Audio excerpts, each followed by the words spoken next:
आकृति एडवर्टाइजिंग प्रस्तुत करते हैं कहानियां जिंदगी से, प्रोड्यूस्ड बाय चमन गुप्ता। दोस्तों, प्रस्तुत है कहानी रिश्ता एक पहेली है, लेखिका सावित्री बलूनी। ये कहानी है रिश्तों में उलझी उलझनों की। सचमुच हम इंसानों के रिश्ते भी कितने अजीब हैं। कई बार तो हम जिंदा रिश्तों को सिर्फ उसके लिए तोड़ देते हैं जो अभी दुनिया में आया ही नहीं, जिससे अभी कोई रिश्ता जुड़ा ही नहीं। सचमुच छोटे बड़े और हल्के गहरे आंगन आंगन पलते हैं। जैसी जरूरत होती है ये वैसे रंग बदलते हैं। हर एक रिश्ता प्यार की लाश उठाए घूमा करता है, मजबूरी को अपना कहकर यूं ही झूमा करता है। कौन इसे समझ सका ये किसकी सगी सौतेली है। रिश्ता एक पहेली है। औलाद की जमीन पर ये कहानी तो एक माँ की है, पर इस कहानी में हर कदम पर एक रिश्ता टूटता जुड़ता जाता है। अरे भाई सब्र करो, आते हैं।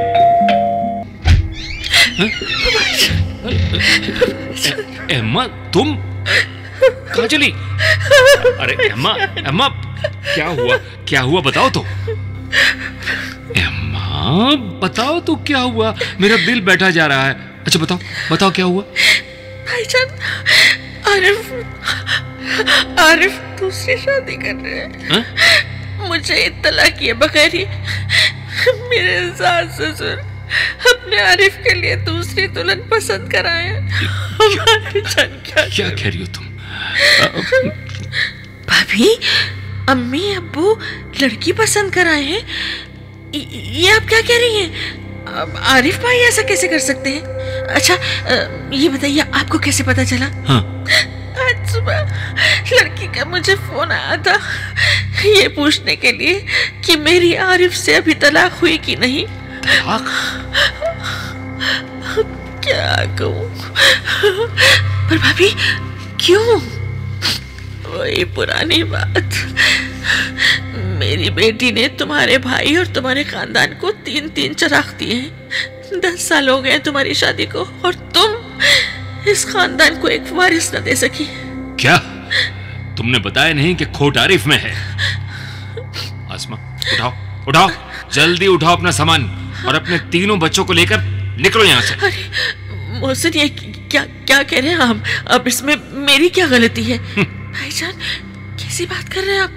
इसमें बेचारी आसमा भाभी का क्या कसूर है? कसूर? जब इसके भाई ने मेरी बहन को घर से निकाल दिया है तो मैं इसे अपने घर में क्यों रखूं? सुना नहीं तुमने? उठाओ अपने बच्चे और निकलो यहाँ से। नहीं अभी के अभी। तेरे माँ बाप को भी तो पता चले कि ठुकराई हुई बेटी के आने पर कैसा लगता है। नहीं वैसा मत कीजिए भाईजान, आप ऐसा नहीं कर सकते। सोचिए तो सही, इतनी रात को भाभी छोटे छोटे बच्चों को लेकर कैसे जाएंगी? और आपकी छुटकी तो अभी 10 दिन की है। आप हिलते जाए भाईजान, हिलते जाए। सुनो नहीं तुमने? निकलो यहाँ से, निकलो। नहीं, और हाँ, मेरी बात छोड़िए। चुप कर। मैं तेरे भाई जैसा नहीं हूँ। टैक्सी बुला दिए, अब जाओ। भाभी मत जाओ, भाभी ऐसे मत जाओ। मुझसे मुझे मत निकालो, मुझे मत निकालो। कल मैं कहाँ जाऊंगी? हाय अल्लाह, हाय अल्लाह, इतनी रात कौन होगा? अब्बू मैं देखता हूँ। आसमा तुम इतनी रात को, और वो भी अकेले? मोहसिन कहाँ है? आसमा इतनी रात को अकेले अचानक कैसे आना हुआ? वो भी 3 बच्चों के साथ? अरे सब खैरियत तो है? अब्बू अम्मी सुन लीजिए, ये सब आप लोगों का करा धरा है। ना आप लोग एमा को घर से निकालते और ना मोहसिन मुझे घर से निकालता। आरिफ की दूसरी शादी का बड़ा अरमान था ना आपको। लो अब पालो मुझे और मेरे तीनों बच्चों को भी। ये अच्छा नहीं हुआ। जिस बात का मुझे डर था वही हुआ। अल्लाह, अब क्या करें? खैर अरे कल सवेरे जाएंगे बच्चों को छोड़ने मोहसिन के घर। तुम रुको अम्मा, मैं दरवाजा खोलता हूँ। जी। बेटी को लेकर पूरा खानदान यहाँ चला आया।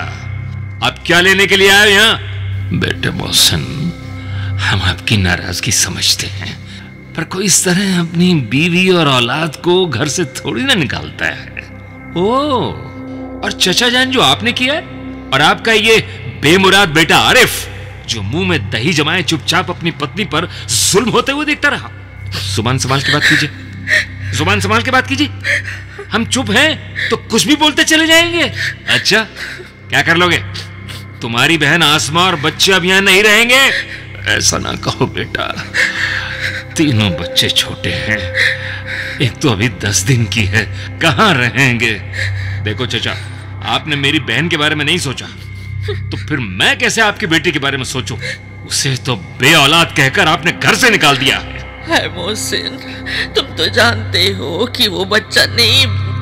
चची जान, क्या आपको पता है खोट मेरी बहन में नहीं, आपके बेटे में है। चलो पूछो पूछो अपने बेटे आरिफ से, आपको तो याद ही होगा। चचा, अपनी बदसूरत बेटे की शादी मुझसे करने के लिए आपने मेरे अब्बा से सौदा किया था। आरिफ की शादी मेरी बहन एम्मा से तभी कराएंगे जब मैं आपकी बेटी आसमा से शादी करूं, क्योंकि उसकी शादी नहीं हो पा रही थी और मैंने अपनी बहन की खुशी के लिए आपकी बेटी का हाथ थाम लिया। पूछो आसमा से, कभी मैंने उसे कोई दुख पहुंचाया हो तो? अरे आज की तारीख में बच्चा करने के 100 उपाय हैं। भाईजान, मैंने कई बार आरिफ से इलाज करने के लिए कहा, पर उन्होंने मना कर दिया और तो फिर अम्मी अब्बू को भी बताने से इनकार कर दिया। तो फिर गोद ले लो बच्चा। देखो, दूसरे के बच्चे को कैसे गोद ले लें जिसके खानदान धर्म का कोई अता पता ही ना हो? बस इतनी सी बात। ये लो, मैं अपनी छोटी बेटी तुम्हें सौंपता हूं। लो, अभी ये सिर्फ 10 दिन की है और इसके खानदान और धर्म से भी तुम वाकिफ हो। अल्लाह, ये क्या कर रहे हैं आप मोहसिन? अपनी बच्ची को बेटा आरिफ, मोहसिन जो कर रहे हैं ठीक कर रहे हैं। इस फैसले में मैं उनके साथ हूँ। एम्मा, भाभी, ये लो, आज से मेरी छुटकी की तुम माँ हो। अम्मी अब्बू, अब तो आप एम्मा को घर ले जाएंगे ना? वो माँ बन गई है और आप लोग दादा दादी। मुबारक हो आरिफ, तू अब्बा बन गया है मेरे भाई। सच भाभी, अब ये मेरी बेटी है, मेरी बेटी। अच्छा सा नाम रखूंगी मैं इसका, बहुत अच्छा नाम रखूंगी। खुश रहो बेटी, तुमने अपने जिगर के टुकड़े को आरिफ को देकर हमारा घर खुशियों से भर दिया है। अल्लाह तुम्हें हमेशा ढेरों खुशियों से नवाजे।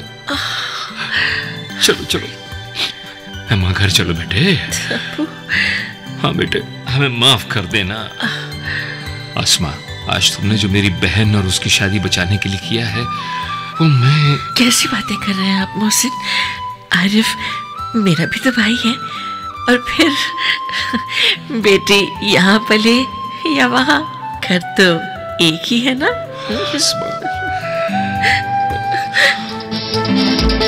दोस्तों, आपने सुनी आकृति एडवर्टाइजिंग की प्रस्तुति कहानियां जिंदगी से। इस क्रम में कहानी का शीर्षक था रिश्ता एक पहेली है।